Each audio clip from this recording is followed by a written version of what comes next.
A'udzu billahi minasy syaithanir rajim. Bismillahirrahmanirrahim. Wa yahkumu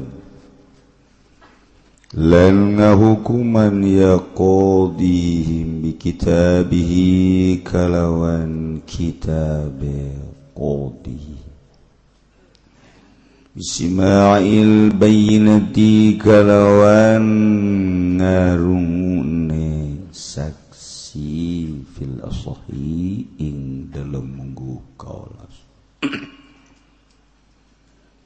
walau aqamu lan lamun ngadegaken ya bugot hadan ing had wa akhadzulan pada ngalepi ya bugot kabeh zakatan ing zakat wa jizyatan lan upeti wa kharajan lan pajak wa farraqu lan pada ngabagikeun ya bugot kabeh sahmal murtazaqati ing dung-dungan kang narima gaji ala jundihim ing atase balad tentaran ya bugot soha maka sahya ma fa'alu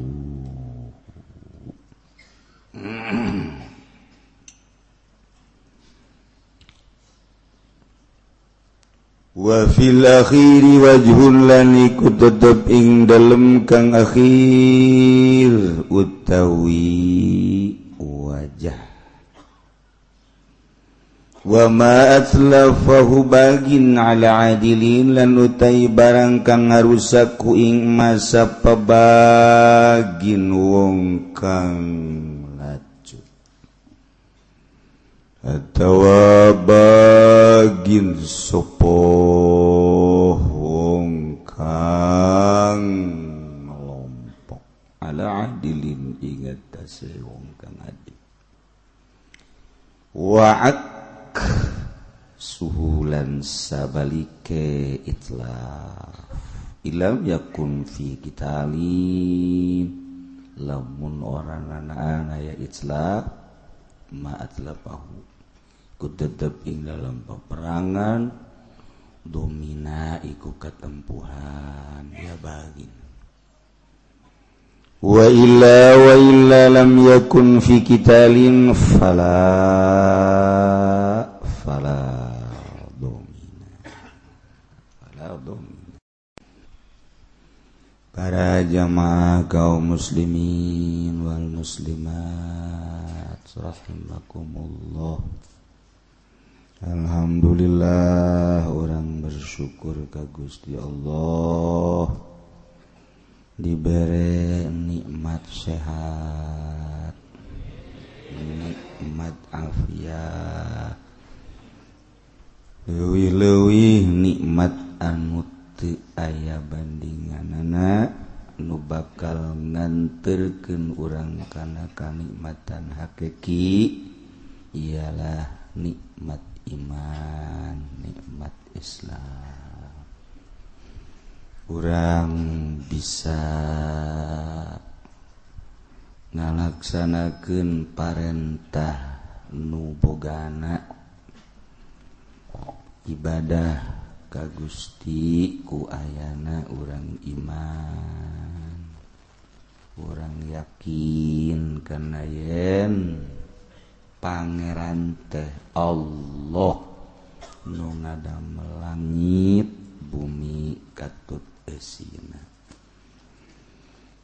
urang ti Allah bakal balik deui ka Allah untung amat urang mun akur jeung nu kahayang nu nyeuna rugi pisan para kafirin, para musyrikin, murtadin, fasikin.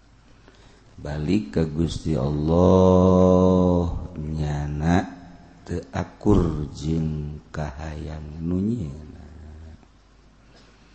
tinggal orang memperbaharui iman orang supaya teger, supaya kuat, ulah puluh ya pelye abeh nang teger, sebab aya nu resepeun kanu teger bae. Mun bangsa nu puluh ya pelye teu resepeun. Jadi kudu teger, kadeuleu kujana gagah. Jaddidu imanakum bila ilaha illallah.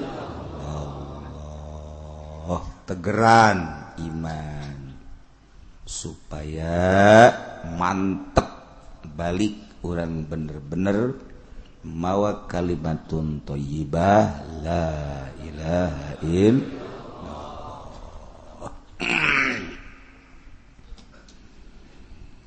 Tentuna la ilaha illallah teh mun hayang sumarambah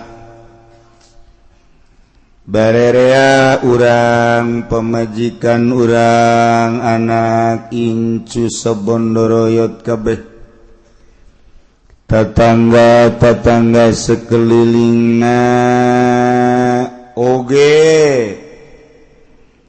batur-batur urang saantero di berbagai daerah atuh kudu aya nu mandu. Lamun eueuh nu mandu meureun acak-acakan di urang la ilaha illallah diposok manteu. Di urang la ilaha illallah di Medan mah mayoritas henteu. Di urang mah la ilaha illallah di BSD mah loba nu henteu. Di urang la ilaha illallah tapi sakedeung deui mah di dinya tah inu kuari dijualan tadina keur dibangun dorot-dot atuh meureun ke maloba nu henteu. Data tadina di Cilongok bae ge Sukamantri Pasar Kemis eueuh nu teu nyebut la ilaha illallah kabeh sauyunan. Tapi kuari mah tetangga urang nu ngontrak di imah urang teu maca la ilaha illallah nya nama macana haleluya.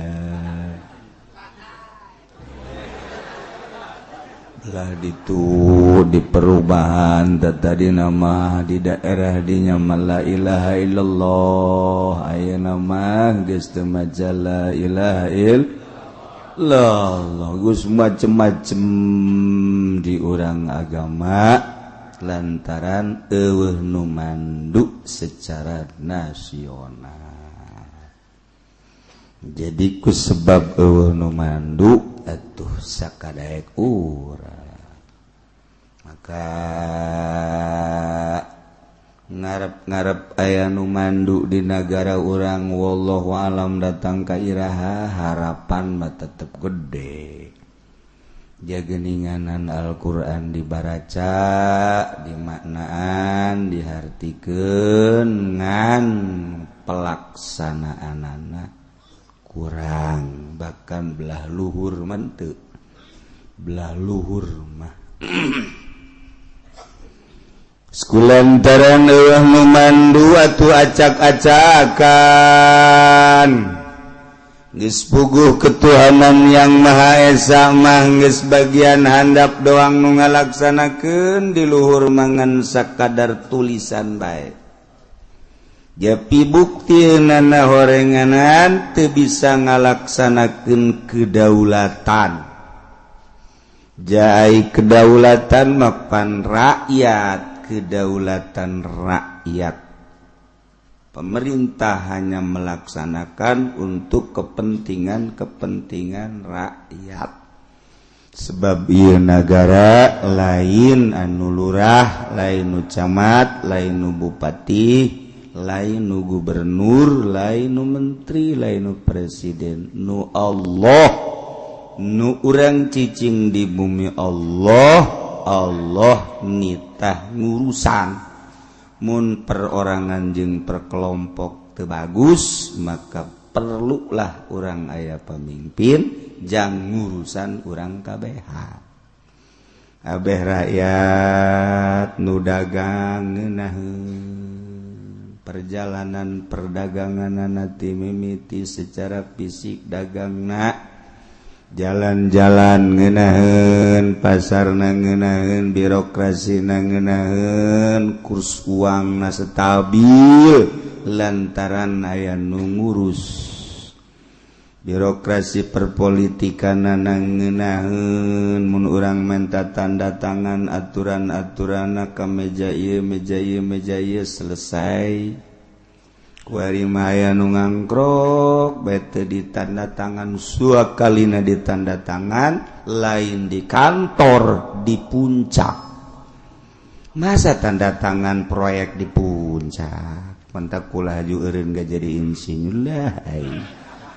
Betul ya, tanda tangan teh aya kantor aya naon aya kudu di ditu. Aduh, cenah resep kanu nyuguhanana teu marake calana.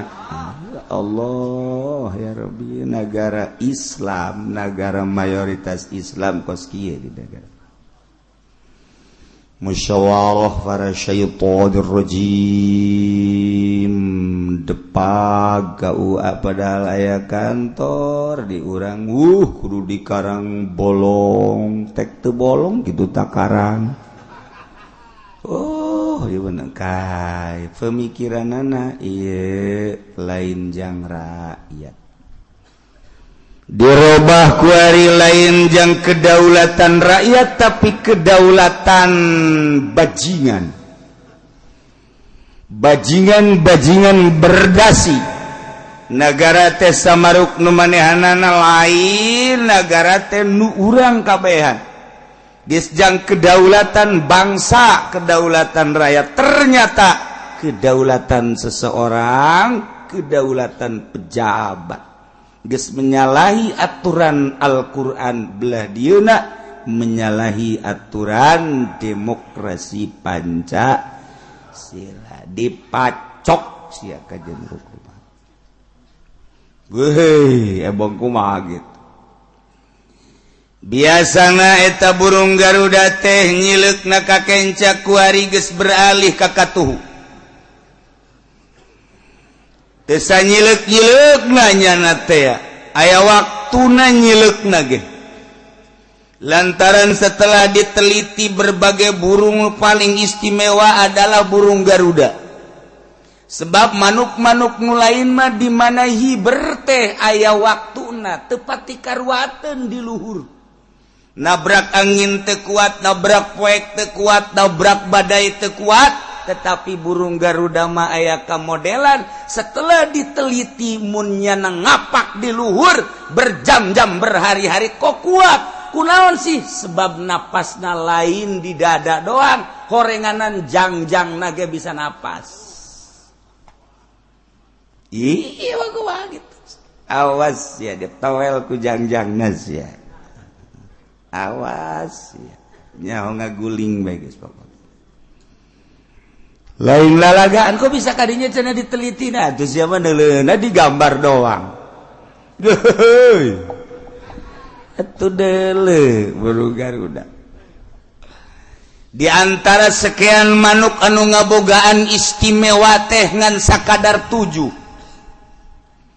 Sadunia manuk anu ngabogaan nilai tersendiri ngan 7. Naon-naon cenah kiai atuh ulah kan nanya atuh.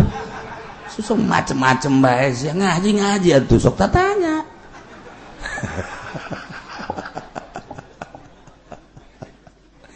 Hiji manuk hudhud. Dina Al-Qur'an aya. Manuk hudhud teh sembarangan hudhud anu bisa memberikan informasi ka Kangjeng Nabi Sulaiman. Kangjeng Nabi Sulaiman bisa memberikan instruksi melalui hudhud. lempengna negara di zaman Kangjeng Nabi Sulaiman. Kangjeng Nabi Sulaiman dibere keistimewaan ku Gusti Allah manuk hudhud. Hudhud nu mana? Oke, urang lamun ngaji pas nyaritakeun tentang kerajaan Kangjeng Nabi Sulaiman di Yerusalem. Sabak bakal kajahoan manuk hudhudna nu kos kumaha. Hudhud da anu osok sasada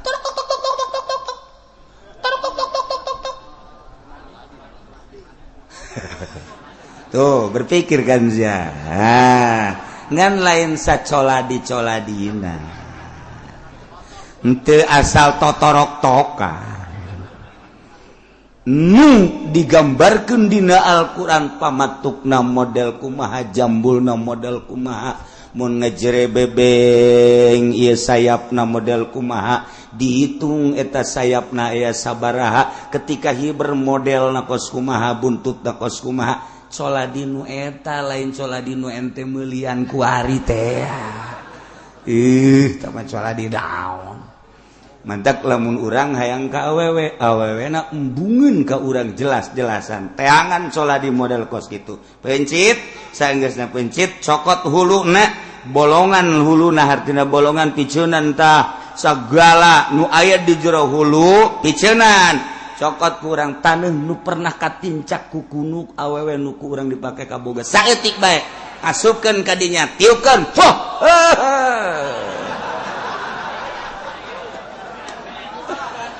yes pokokna moal mislek kajen ku kumaha satungtung awewe eta insan ngadenge suara I love you aduh ujiana ngajang jawing kajen ku kumaha eta coladi lain sambarangan disebut coladi kembang tapi lain sakembang-kembang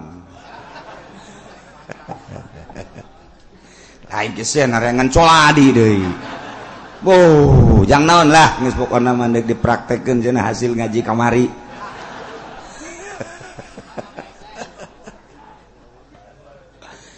nomor kedua manuk ababil diciptakeun ku Gusti Allah ngahaja menangkin neraka jahanam. Manuk ababil lain sembarangan manuk. Lantaran bisa ngahancurkeun Abroha, bisa ngahancurkeun bala tentara Abroha. Burung ababil aya dina Al-Qur'an. Eta ge setelah diteliti manukna lain sembarangan potongan manuk cara burung gereja lain. 7 kabehna moal anggeus katiluna burung Garuda nasar 4 deui ge ujianana anu naon ngaranna huisan mah wallahu a'lam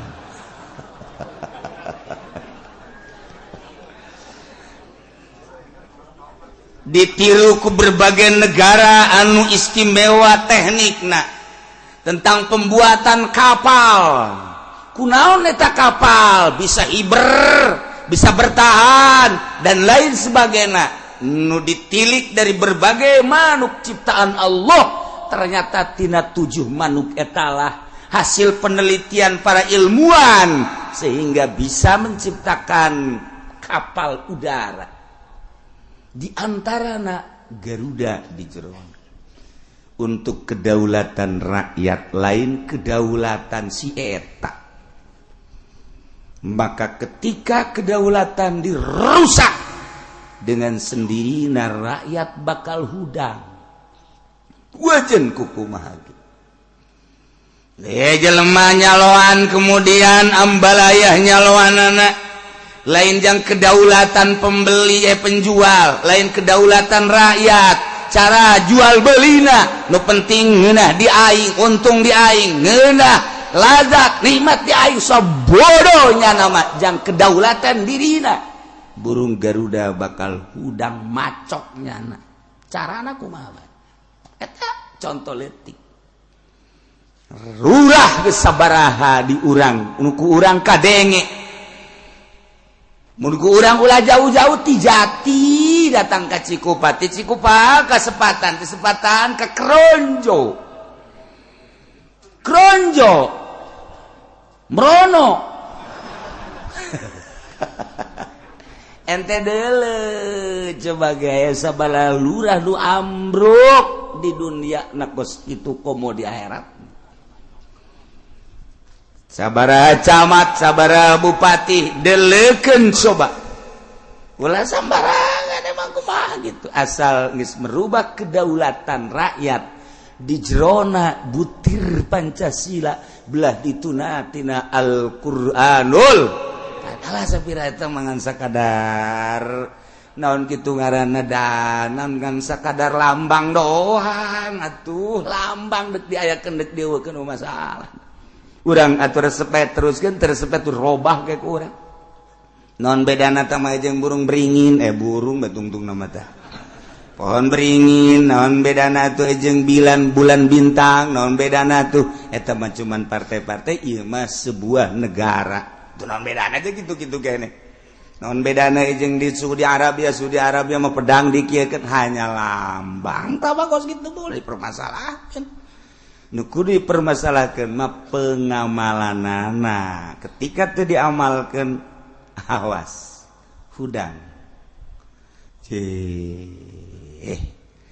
di sebuah negara anujang kedaulatan masyarakat kedaulatan rakyat kemudian make aturan-aturan Islam di tengah-tengah lempangna negara make aturan Islam make syariat Islam jalbul masalih wa darul mafasid tidinya aya sababaraha poe nu teu dilaksanaakeun ku negara ayalah kelompok anu keheul kelompok anu nentang bergerombol nyana mendirikan sebuah kekuatan untuk mengantisipasi gerakan-gerakan pemerintah anu memangnya ngalambangkeun syariat anu kuduna ngalaksanakeun syariat ternyata henteu kelompok ieu ngaranna bugot maka ketika bugot ngabogaan kekuatan ngabogaan aturan-aturan dibentuk ada ART-na dibentuk luar dan dalam negeri dibentuk berbagai keamanan luar dan dalam negeri dibentuk tentang kedaulatan untuk dalam negeri selamanya henteu merangan ke pemerintah turiku antep ketikanya nangis bergerak merangan untuk kedaulatan rakyat ya tentunya adu kekuatan lamun memang pemerintahan anak ieu teger ngembalikan asas-asas Islam ya otomatis nyana pasti eleh lantaran kajen kuku mage hak bakal menang hak bakajen kuku mage tetapi kenyataan di urang hak eleh terus lantaran henteu terorganisir kejahatan anu terorganisir anu rapi luar biasa akan mengalahkan kebaikan anu acak-acakan tidak terorganisir ieu kekalahan hanya di dunia di akhirat can selesai kajian kumaha ge kedaulatan anu henteu terorganisir maka selalu memenangkan walaupun jahat di dunia di akhirat tetapnya berkelanjutan kitulah ieu keur nyaritakeun sebuah negara nu mantak ieu mah lain ajieun urang ketos lain ajieun urang paku haji lain ajieun urang SPT teh sematan lain aja ieu mah ajieun jelema-jelema anu brilian ilmuna untuk memajukan bangsa jeung negara pemerintah ieu mah kitab negara nu mantak kajieun geus ieu mah deuk harare SG masalah geus sebab lain ajieun urang ieu mah ieu teh kudu dititah cenah kieu teh kos kitu mah kula bae teh geus paling tersorangan aing ge nyaho yes ieu mah jang nyaritakeun tentang sebuah negara make aturan syariat kemudian kurang melaksanakan syariat-syariatna, maka ayalah gerombolan-gerombolan gerakan-gerakan untuk menentang poin-poin anu teu dilaksanakeun ku pemerintah di sebuah negara model kos kitu. Jadi lamun urang nyaritakeun model kuari di Indonesia kumaha wallahu a'lam bissawab. Ya kerja nyaritakeun ngaji. Kos kitulah. Kiceuna kuari lamun nentang ka pemerintah Indonesia kumaha wallahu a'lam. Torek sia. Atuh tinggal kesalahan ala bae di Indonesia, apakah memang ieu Pancasila na anu aya butir-butirna atau memang kesalahan oknum-oknum pemerintahna. Jagening pemandangan urang teh ayeuna teh teu ieu teh itu kabehan boga kasalahan. Urang lamun nilik ti bagian ABRI kasalahan, ti bagian polisi kesalahan, sedengkeun nyana lah sebagai pertahanan negara untuk luar dan dalam negeri. Kemudian di birokrasi teh ieu teh itu urang nyaho sabaraha bupati nu ditangkep, sabaraha gubernur nu ditangkep, nu di pondok-pondok pasantrenkeun. Ayo kenapa lalinter nyana paeh di jero bisa nyana. Sabaraha menteri anu diadili sabaraha dan sabaraha nu lain-lainna. Berarti kan geus hancur jasa ieu negara. Eta tuh kanyahoan doang jeung anu aya kesempatan diadili, nu can kanyahoan jeung nu encan aya kesempatan masih kena sabaraha lapis. Berarti bok-brok jasa ieu negara mun cara jelema kritis ya.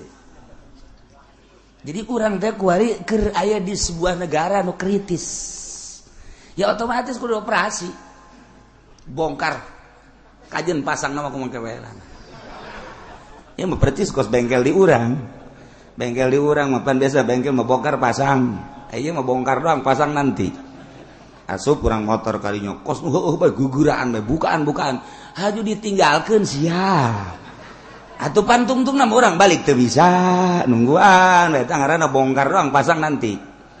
Mobil ambalaya, orang nanya kanya, Pak ini kapan? Nanti dulu berderet 1, 2, 3, 4 bapak kayak yang 15. Atau kenapa dibukain? Itu mah rahasia saya. Geus asalna bengkel kos gitu diteluh mal kebal gitu. Deres bengkel mah deres. Tukang cukur. Dari kabehan aya 10 diguntingan heula kunyana sabelah. Atuh pasti beres. Ya tinggal nu ieu heula nu itu tuh nu ka 10. Mas, ini kapan? Nanti dulu, ini dulu. Oh, barang dihitung ka 10 hatunyana. Aya bahan diteluh kajeun gopobah. Ikat tukang cukur geus beres datang gotrek-gotrek kahaya kurang mah tuh ulah maka dikotrek-kotrek ngana bisa balik pan ayeuna mah pan sabelah udah beres uang cukur ondo kabeh gitu tah ieu ti mimiti urang nu negara kuari mana nu benerna tuh jadi bararuian kabeh ge ieu cacak-cacak kakarak make Pancasila komo make Quran asana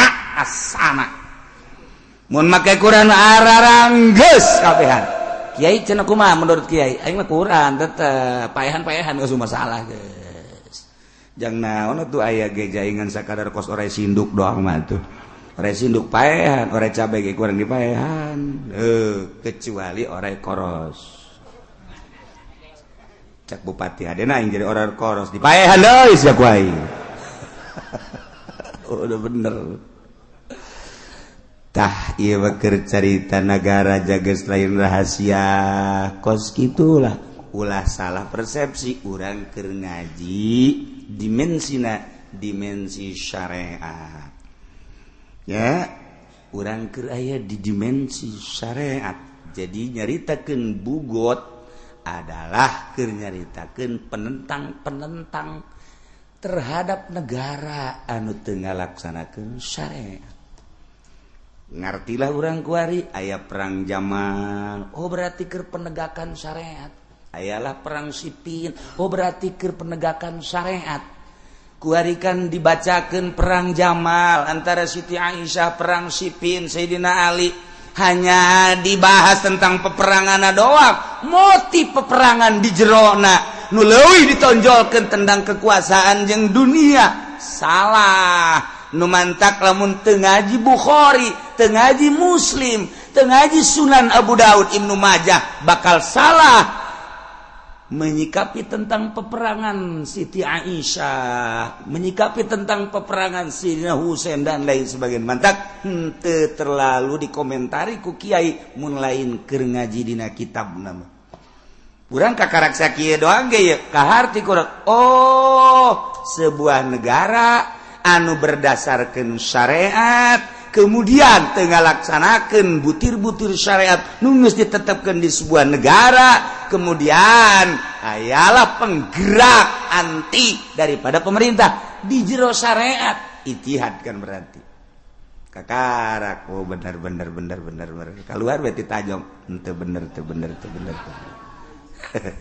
Entak ieu lain ajieun kelas urang. Lain ieu mah nu ngajina teh kuduna presiden belusukan, menteri, gubernur, bupati, pemerintah lah. Guys, musyawarah di jerona. Nah, tentang membahas tentang sebuah negara didukunglah ku berbagai organisasi Islam, ya NU, ya Muhammadiyah, ya Persib, Persatuan Sepak Bola Bandung. Ke jasa di Mekah aya Persis di ditu, di Mina aya Persis, di Arafah aya Persis. Kitu amat.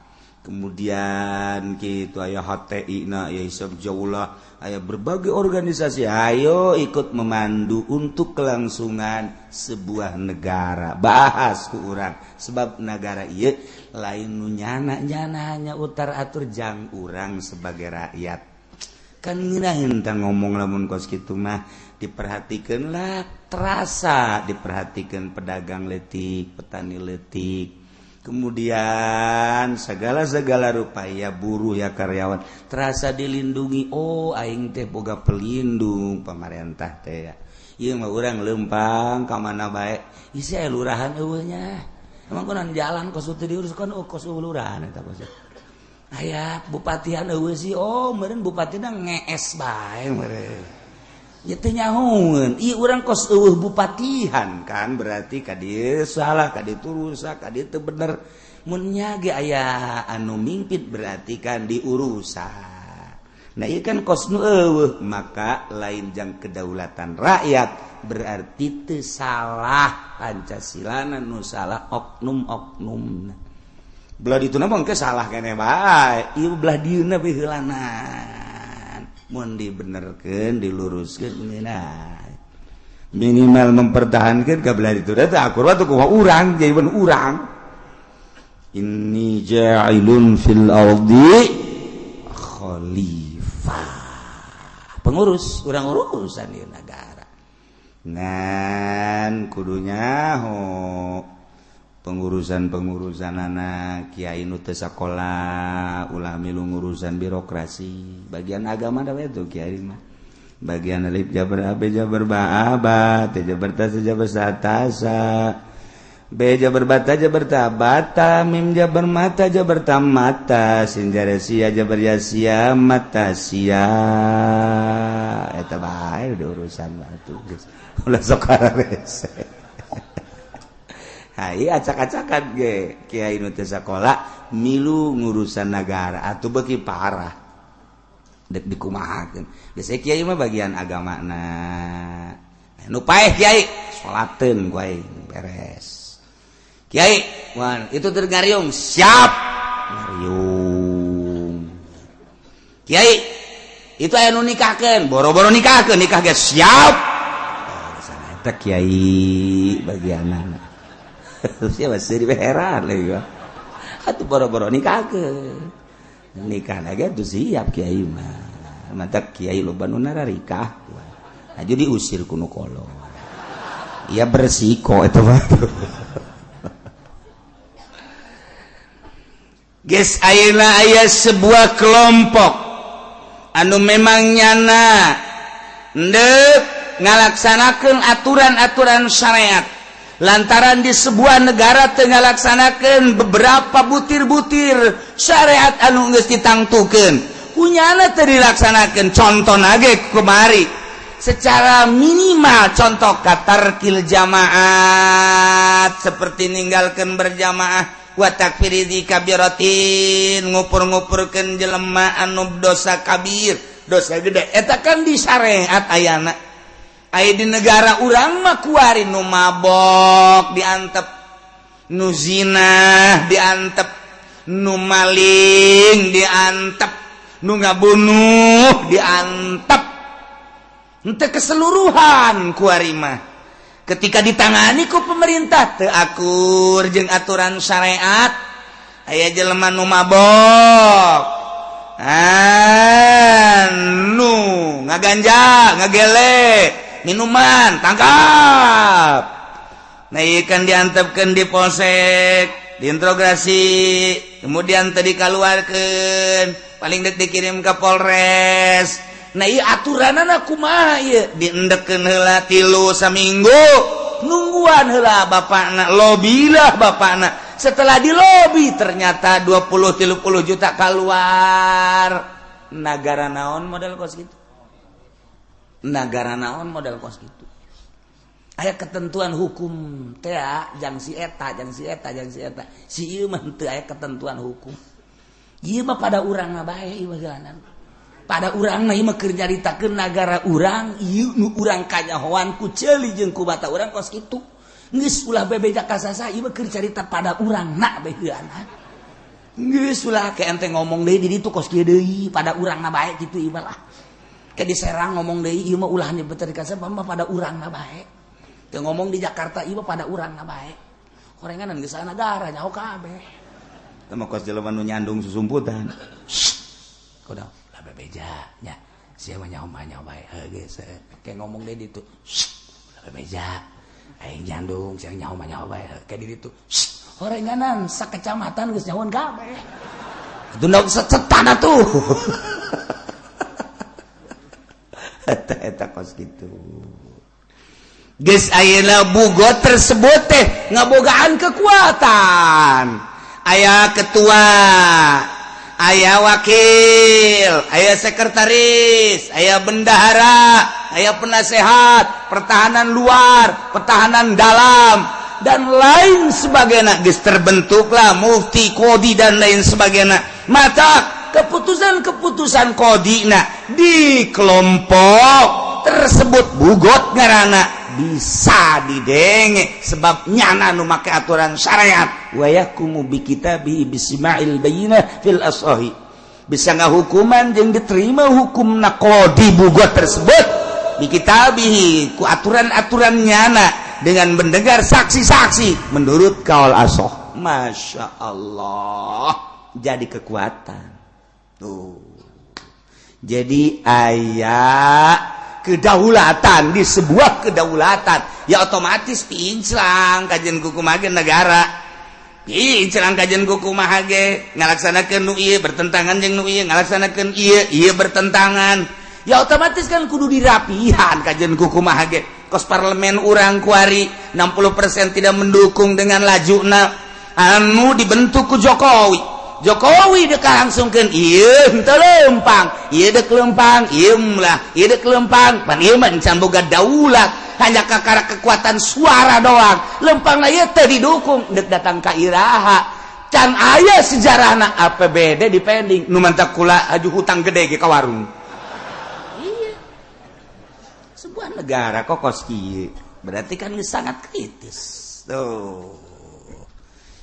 Nah, iman can kelompok bugot mah hanya untuk membenahi dicoba sejarah negara urang kudu dideuleu baheula dibangun ku Bung Karno lengser dibangunlah ku abri karena Bung Karno mah sipil sehebat apapun Bung Karno diakui dunia otak brilian datang ka kuari Bung Karno masih diistimewakeun rencana jeung rencanana tetapi tidak bertahan Bung Harto naik karena abrinya nak boga kekuatan seluruh lapisan kekuatan dicekel kunyana darat laut udara kabeh asal anu menentang tembak tempat ceger siapapun yang menentang tembak ceger sabaraha puluh mungkin ratus kiai ditembakan ku nyana, termasuk polisi jeung abri anu disikat ku nyana sabaraha hanya untuk kelangsungan sebuah negara.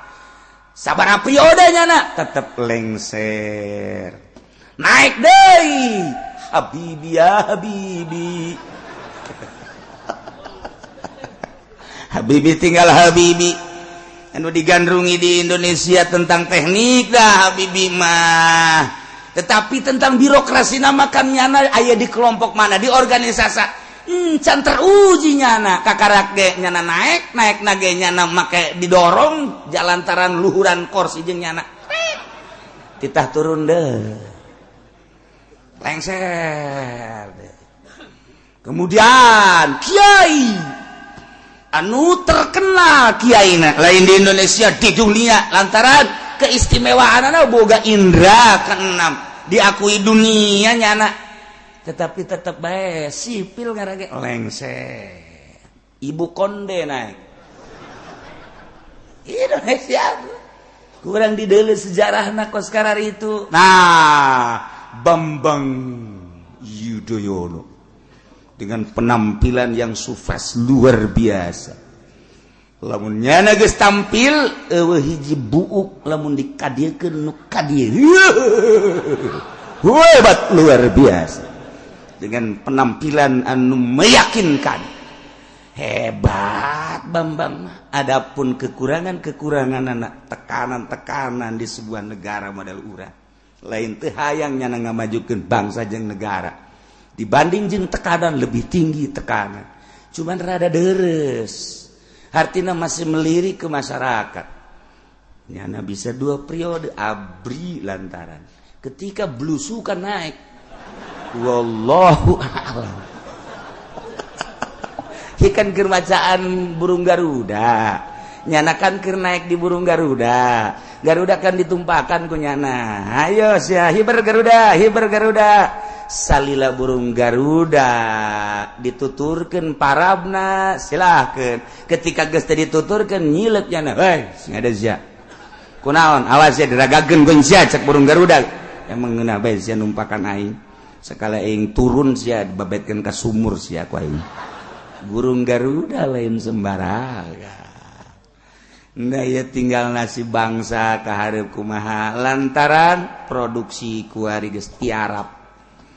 Perekonomian kuari geus tiarap. Dolar geus can jelas. Ieu hanya di Indonesia. Tadi 9, 10, 11, 12 jadi 13 bahkan leuwih. Bakal disampaikan ke 14 asal geus 14 net. Inna lillahi wa inna ilaihi raji'un. Telah selesai burung Garuda melaksanakan tugas-tugasnya. Nyana asup kasayangna. Ngalamun burung Garuda. Kedaulatan anak ulah dirobah. Ulah kedaulatan seseorang, ulah kedaulatan pemerintah, di ditu nage kedaulatan rakyat. Ieu anehna jangjang bisa napas. Jangjang burung Garuda bisa napas, bisa asup angin, bisa keluar. Terus di luhur di awang-awang sababaraha jam poe burung Garuda henteu bertegun kana napas nu aya di iyalah burung Garuda. Terus sok nganyawan bae atuh aing mah sakitu nyaon atuh. Sia deuk percaya Allah teu percaya dipacok Garuda sia ka jadi. Emang burung Garuda burung sembarangan bisa ngobrol orang jeung burung Garuda bisa ngobrol cenah eueuh cak kiai atuh kumaha aing bae jeung kuntianak bisa ngobrol urang teh wa yahkumu bi kitabi bisbail baina fil asahhi. Lamun gerakan bogot tersebut teh melaksanakan keputusan hasil musyawarah butir-butir syariat nu aya digerakeun nyana gerakannya sehingga kelompok bugot teh ngalaksanakeun had andai kata aya rakyat anu menyalahi aturan syariat contoh aya rakyat mabok tangkap ku bugot lantaran bugot geus boga kekuatan kedaulatan diakui tentang syariatna maka eta seorang manusia anu mabok tangkap had atawa aya anu zina had nu maling had nyana negakeun had kemudian wa akhadhu zakatan kan pemerintah teh aya kewenangan untuk mengambil zakat dari orang-orang yang bona fide ieu teh kudu dicokot zakatna lamun geus nisab dipaksa ku pemerintah zakat untuk kelestarian bangsa jeung negara bagikeun sakumaha mustahik-mustahikna aya dina Al-Qur'an jizyah upeti orang luar negeri anu cicing di urang sabaraha tahunnya na tanda tangannya na untuk singgah di Indonesia selama nyana lapor ke di pemerintahan urang kebenaran nyana lapor lah di kedaulatan tersebut bugot misalnya atau di negara nah eta kan bayar upeti zimmi ngaranna maka diamankan di negara tersebut teu meunang urang ngarusak orang Inggris nu aya di urang sebabnya na asup ka urang teh bayar teu meunang urang ngarusak orang Belanda di negara urang lantarannya na masuk ke negara urang bayar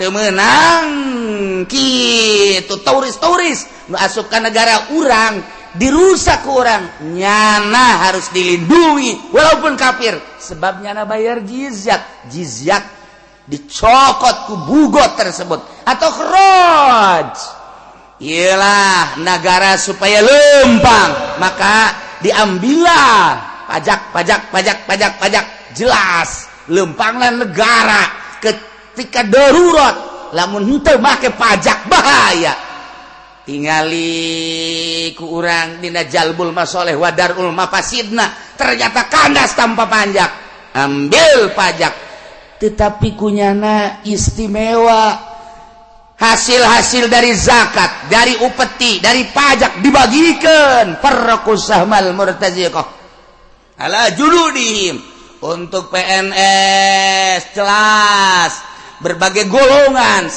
2, 3 dibikin kadinya supaya lempang ieu negara lamun teu lempang kan bahaya polisi jang bagian Polri sabaraha nu tercantum berikan abdi sabaraha nu kudu dibagikan kok cenah sakumaha guru sabaraha guru jang kelangsungan bangsa jeung negara sesuai jeung aturanana nah kumaha sebuah kelompok bugot tetapi make aturan syariat anu luar biasa sehingga rakyat nyaho dan terasa ku rakyat keputusan-keputusan daripada bugot tersebut sah menurut kaul asal jadi tandingan daripada pemerintah lebih hebat bugot dibanding dengan pemerintah sah keputusan anak Masya Allah karim kos gitulah cerita tentang bugot kecena kiai lamun di negara urang kok ulah sok nyaritakeun negara urang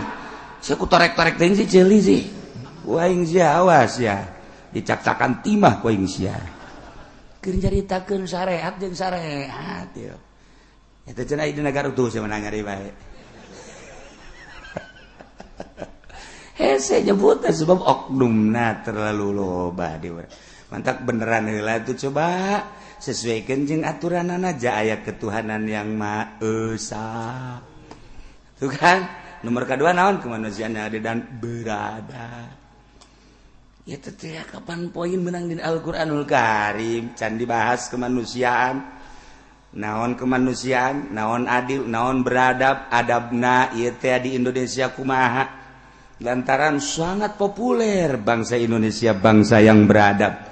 Padahal peradaban teh kapan turuna di Timur Tengah sebuah negara anu diturunan peradaban ternyata bangsana henteu make adab Indonesia anu henteu pernah diturunan wahyu lain turun adab di Indonesia tetapi bangsana sangat beradab jadi encan pugu nu adab diturunkan di sebuah negara bangsana make kana adab eta encan pugu can karu negara nu teu diturunan peradaban teu make kana adab. Ternyata sangat make adab.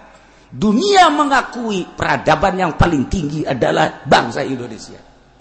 Kuari diakui dunia lain lalagaan. Urang mah kuari mun asup ka masjid, kemudian sendal urang eueuh, kabagi ku urang tuh, budak make sendal urang, sia ka dieu, mun sendal aing dipapake. Ih hampura bae, geus paling dihampura. Oh masalah di urang. Ulah deui nya sia nya. Anu cenah kula teu boga sendal. Teu boga sendal sia? Heeh, emang sia urang mana? Urang beladinya teh. Yeh, jeung meuli sendal. Nya dipaling nya mere duit. Peradaban lain lalagaan mandi urang. Masya Allah. Salaki geus balik-balik ke pemajikanana 5 bulan gedep bulan. Beuh pemajikanana geus cerik bae geus tinggal tulang taleng. Kanyahoan tulang talengna anjing ge ngudagna pajar tulang. Dagingan. Jol bae salaki barah nyana cerik lah nyana. Ngobrol lah 2 menit 3 menit setengah jam sajam kabelah dituna sirih rangkul hampurannya kakak kakak dihampura jasa padahal bah 7 bulan ngajang jauhin kapangi silih hampurakeun kitu kita dibere duit kok geus dibere duit. Peradaban anu luar biasa ye emang kumaha gitu. Indonesia mah lain lalagaan. Aya kiai asup Golkar ditinggalkeun ku masyarakat tembong aing ngaji ka kiai Golkar mah sebabnya mah boga kepentingan ngaji ge teu hayang aing parindah murid. Ternyata kunyana dirasakeun tobat aing ka Gusti Allah. Anti aing ke partai-partai kos kitu. Ternyata karasa ku aing kamangpaatan ilmu aing kandas ditelan Golkar.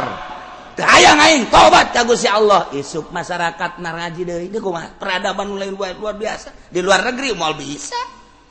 Ilmu kewalian menang di Baghdad, menang di Turki, menang di India, menang di Timur Tengah. Sup ke Indonesia ayalah wali sanga dan berbagai wali diadukan kuari keistimewaan wali-wali nu aya di Indonesia jeung nu aya di luar negeri. Aslina menang di luar negeri tapi pemakai ilmu kewalian kuari lobaan di Indonesia. Emang kumaha gitu. Iyalah diakui peradabanana. Masya Allah masih kena ayah isin ka guru atau di Indonesia mah di barat mual ayah di Timur Tengah guys di Timur Tengah mah kuari mah aya ke santri lompatan kunaon saya lompat guru aing emang saya lompat guru si kunaon lain sasalaman teu make kopiah aing peradaban mah hebat di urang mah aya kiai teu make kopiah lompat nyana ai ka pangeran mah nyana ge teu isinen ieu. Iya kan lain lalagaan peradaban model kos gitu sakilang diulah-ulah geus dibahas di berbagai universitas. Kenapa sih mengkultuskan kiai? Kenapa sih kiai dianggap raja? Ya kenapa sih kiai itu selalu di agung-agung? Padahal makan dia juga belum tentu melaksanakan aturan-aturan anak geus sabaraha universitas nu ngabahas model kos gitu. Geus sabaraha kelompok moderat anu ngabahas model kos gitu lenyapkeun ku sia moal pisah. Sebab daun peradaban Indonesia lain deh. Jahorenganan nyana ngomong kos gitu ge ku sebab nyana teu dihormat. Kumaha bisa teu ikhlas sama kunaon sia teu kaing teu kitu, kaing teu kitu ai kasih itu kitu. Nah tuh di jero ngabahas kos kitu mah mal bisa ka jadi kumaha ge mal beres. Ye goblok pan aing nu pinter, aing nu terendos, aing nu profesor kok ka aing teu ai kasih itu ngaji nangan amil doang kok deku-deku. Rahasia Allah. Iya tuh mal bisa. Nggak sabaraha kali dibahas di universitas UGM dibahas, di Trisakti dibahas, di ITB dibahas tentang mengkultuskan kepada seorang kiai. Ya gara-gara kiai negara orang cina kos jadi mandek dia. Dibahas kan emang aing teh nyaho, aing nyaho. Cenah aing teh nyaho baru pembahasannya teh nyaho, tetapi kunaon? Peradaban. Lain lalagaan Indonesia mah ruyani ruy rawa kidang. Suruh pulang dikarenakan cucunya ke sana. Ya, Ruyani arep pulang segera. Gitulah Indonesia. Nah, ya peradaban. Hese jasa hayang boga peradaban model di urang. Ribut dua kelompok kampung si ribut yang dihuluan ku jawara. Balah aya nu korban segala rupa. Mulai minggu isuk terus bulan yuk urang rapihkeun yuk masa sih antara kampung jeung kampung urang kos kieu pas ini bae kumaha lamun dilangsungkeun datang ka akhirat sieun amat ieu urang musyawarah datanglah kokolot ieu jeung kokolot ieu mulai dirapihikeun peradaban anu luar biasa di negara ieu urang ieu lamun cara di luar negeri geus diasupan ku berbagai isme geus rusak negara urang teh geus pugu antara rakyat jeung pemerintahna bisa dipencit di jalan kurang kumaha Jokowi tidak disenangi oleh orang Jakarta tapi datang ke dipencit aja henteu antapkeun bahkan loba anu ngomong sompral tapi tetep baik masih boga adab jawarana bae masih boga adab Indonesia coba ka ditu ka timur tengah anu peradaban turun dari ditu ternyata kurang adab di urang mah ya hiji dua lah nu biadab masalah anggap bae lah paling gaya lurah hiji 2 3 4 5 6 7 10 camat hiji 2 3 4 5 10 ya teh mah loba jasa ge geus teh mah nyana-nyana doang kajeun ke ge nyana ditelan adab Indonesia jehehe mau kumaha hese aya cara Indonesia ribut NU jeung Muhammadiyah wow nu diributkeun naon usolli urang barat urang timur tengah ge seserian diributkan ya usoliyah. Emang ada apanya tuh Usoli? Jangan ikut campur. Ini masalah intern negara, organisasi di negara kami. Udah kamu. Temenang asupnya. Di urang gontok-gontokan. Usoli kunut. Ila hadratin uribu. Turun Gus Dur, Amin Rais, ajak. Min, ya nggak ada kerjaan, nggak. Yuk kita ke sono yuk. Kemana? Jawa Timur. Ada apa Gus? Ya ikut aja dah. Udah sebenarnya naik Amin Rais. Tenyahun orang jarah ku Gus Dur. Barang datang teh kawali sanga. Ini ada apa-apa? Udah jangan banyak omor. Situ mau ikut mau enggak pokoknya duduk aja. Oh iya dah. Tupan ai wartawan mah tenyahun. Cetrek bae. Atuh aya kan di koran Amin Rais telah ikut jarah dengan Gus Dur. Indonesia wah. Udah enggak usah banyak omong. Eta teh kerendet nyana naik emang kumaha gitu. Masya Allah make poros tengah. Apaan atuh Amin Rais ge make kopiah, make samping.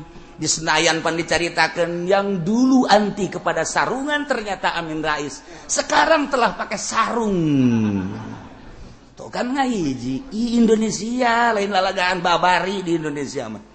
Tapi radikalna di Indonesia. Hehehe. Gara-gara besi sameter teu kaluar di pabrik dihuru. Indonesia gara-gara aya awewe diperebutkeun sapira barang bau datang ka gontok-gontokan awewe hiji kos eueuh deui bae padahal mah disebut di leuleung gelis henteu teh jan nyungir tapi ieu mah keur carita sebuah kelompok nah sebab ieu ngaji hese ieu mah perrokusah mal murtazi kok ngalaju nim soha wa fil akhir wajun dinu akhir tentang kharaj ieu aya sababaraha wajah mun dibahas tentang perpajakan sebab pajak diharamkeun ku Kangjeng Nabi tetapi ketika orang membahas tentang qawaidul fiqhiyah ketika darurat di sebuah negara nu Gus Dur pernah nyaritakeun tentang perpajakan ketika darurat ialah urusan atau urusan perijmaan pembahasan para ulama aya qaedah-qaedah nang ke diasupkeun lah ka qaedah-qaedah fiqhiyah menang nyokot tina usul-usul fikih sok kurang dicerna kurang dibahas masukkeun bisa diayakeun bisa dieukeun nu mantak di dieuna wa fil akhir wajun kula moal carita panjang lebar tentang wajahna ngan sebagai gambaran seperti kitu baheulana. Ke mun kula jadi presiden ku kula dicaritakeun. Ngaminan sia ka aing. Ijazah teu boga naon teu boga. Jadi presiden ti mana?